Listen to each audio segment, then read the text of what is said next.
What's up, everybody? Welcome to Podcast Now. I'm Alex, and in this video, I want to talk a little bit about PlayStation. Really, two stories that come out of some things that they said this morning. I want to say, change versus staying the same, right? And they are telling people what they're going to be doing.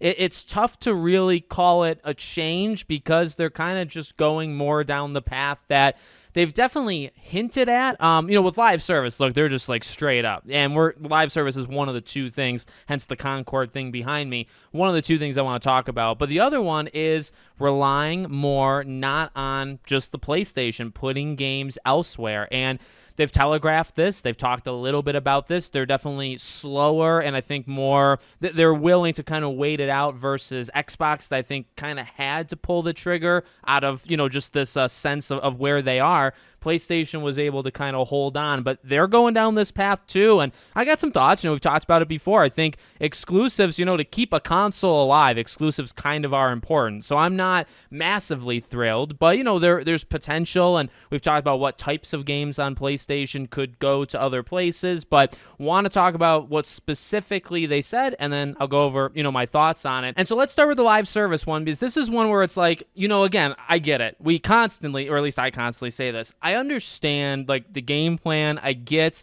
wanting money makers, and they've talked about that. They've said, hey, in the last 5 years, we have this, and this. That's like and I think actually it might be 4 of them. It's like MLB, Helldivers, Gran Turismo, and maybe one other I'm forgetting about. So it's like, hey, we have this select group of games that we did not have generating this type of income 5 years ago, and we want to do that more. Then they throw out that Concord thing. They didn't mention it by name, but I want to go over this line. So they said in terms of live service, it's not entirely going smoothly, but they pledge that it will carry on and they will learn from their mistakes. They say the progress has been made despite somewhat negative news caused by Concord and Marathon. And, you have a lot of people poking fun at that, and I think that's totally fine. I mean, it's the way that the business kind of speech is, you know what I mean? And this is kind of how PlayStation or Sony, I guess in this case, this is kind of how they talk. It's a funny way. I see people saying, like, that's a funny way of saying that Concord didn't even reach 1,000 people. You killed the game after 2 weeks. It's literally not available. Like, I sometimes forget Concord even happened, to be honest with you. And then I remember it and I say, how did, it's something that kind of goes in and out of my mind where it's like, do we remember that we lived through that Concord era? Because that was quite something. That was embarrassing. Absolutely embarrassing. So it is a funny way of saying, again, like the game that did about as bad as it possibly can do, that they say it wasn't going all that smoothly. But look, I mean, what they're saying, it's not all that shocking. It's honestly, I would say, not even like the biggest thing of all time, because it's just, hey, we know we've made some mistakes and we want to do it smarter. They talked about this when the Concord stuff happened. They talked about this, or we just saw, when they canceled Blue Point and Ben's games, their live service games, and one of them was supposed to be that God of War thing. Look, to me, it's like, yeah, words have a lot of meaning to them, especially when it's like corporate talk like this. Again, they're telegraphing, and they're literally just telling us, hey, here's what we're going to be doing, or here's what we have been doing and what we will continue to do. But actions also speak kind of high, and I think I want to believe, and this is not really cope, this is like, I just want to believe in all companies and all games that we're going to get good products.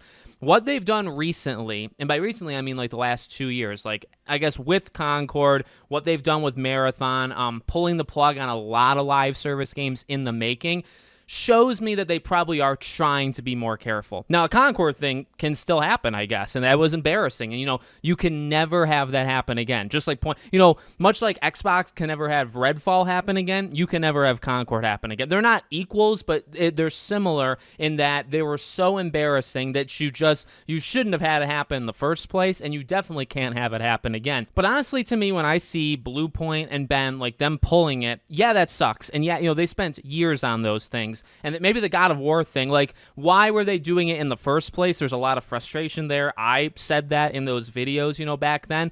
But it also does show, like, okay, well, maybe they are changing. Like, I'm not really going to fault them for wanting a couple live service games in the rotation. I've talked about that before. Of course, you want a couple of those money makers, and Helldivers was a great success. You probably want a few more. And when you try that, you might get a Concord.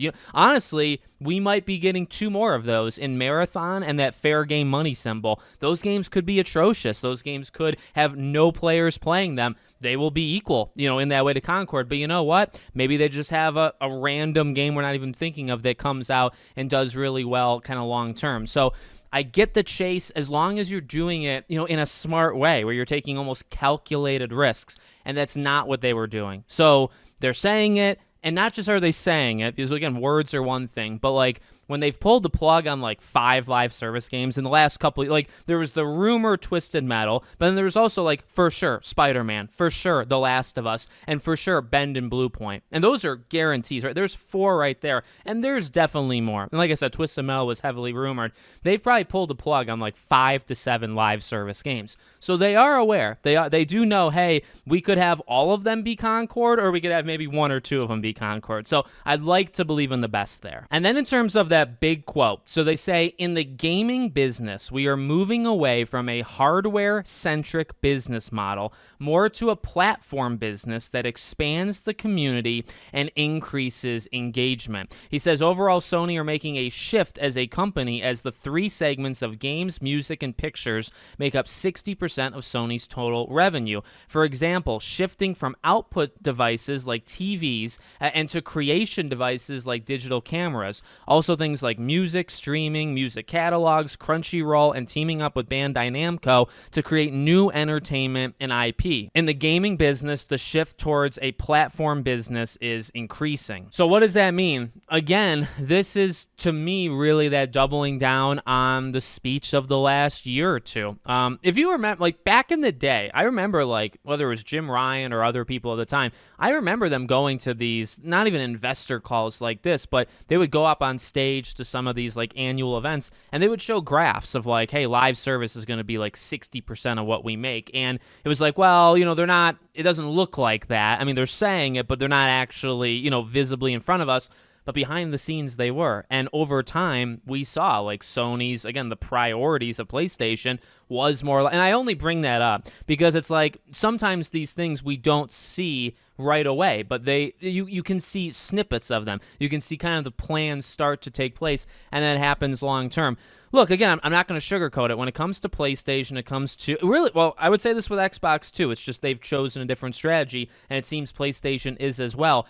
If you want consoles to survive, if you want consoles to mean something as a console, you need exclusives. I don't think it makes sense to have a PlayStation and Xbox that plays every single thing the exact same and every single game. That's not, like, why would you need 2 of them then, right? There has to be some things that separate them, and generally those are exclusives. Now, I'm not saying to put a gate up and block, like, 50 games a year, okay? I'm saying you pick a couple. And ultimately, seems like that's probably, and again, this is in line, like, it's not just what they're saying here, it's what they have been saying plus this, right? It's less about the PlayStation as a console, less about literally the base PS5 and then eventually the base PS6. It's more about how do we get people to play PlayStation games everywhere. And, that's the strategy that Xbox has been doing for a long time. Now, how they choose to do it, in my opinion, will be very interesting because PlayStation, like PS Plus does have a lot of people. And in fact, I think statistically there's like, 35-ish million Game Pass, and there's maybe like 42 to 45 PlayStation Plus. So technically there's more, but Xbox definitely has the foundation and the playing games anywhere type thing. They are set up to play Game Pass on literally anything. PlayStation, I think, is trying to take a strategy of we're trying to make a lot of great games, and when we do, or when we make these partners, we want as many people to play them as possible, right? So the days of Helldivers just being on PlayStation, no, that's long gone. It's going to be everywhere, right? So that is where I kind of see it going. Are they hinting that, yeah, God of War and Uncharted and The Last of Us and all these games, Spider-Man, that they will appear on Xbox? We'll see. That's kind of goes back to the conversation, like I said, the videos I've made in the past.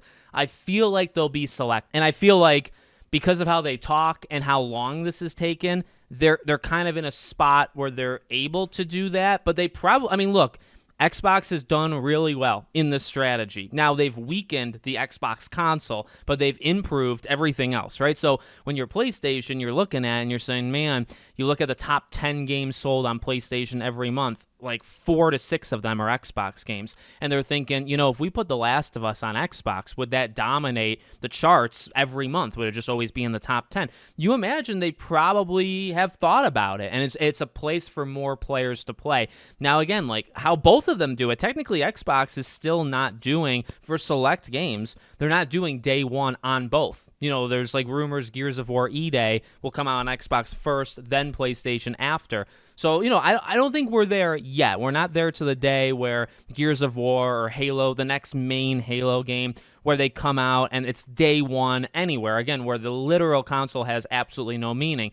We're getting closer, with PlayStation. Maybe it's 12 months later it goes on PC, or maybe it goes PlayStation and PC day one, then it comes out on Switch and Xbox later, right? Like, we're in that era. Have we entered the era where it comes out, like Last of Us Part 3 is going to be everywhere? I don't think we're there yet. Hey, maybe by the time The Last of Us Part 3 comes out, we will be there. But it's interesting where it's going, and it's a slower play, I feel like, from PlayStation, but it's not like it's not happening. Like, people that think, oh, well, maybe they're not doing this or not. I mean, I know I'm just trying to talk like the strategy, like what the strategy could be. Is anything off the table? Probably not. So to say like, oh, well, they're just saying this and it's not actually going to happen. No. Like, they are, again, go back. You can look up some of these charts and some of what they were saying about live service before it was very evident that they had like freaking 15 live service games happening. They were talking about that. And then, a couple of years later, then we found out that's what was happening. It was a terrible move, but, it took a little time. So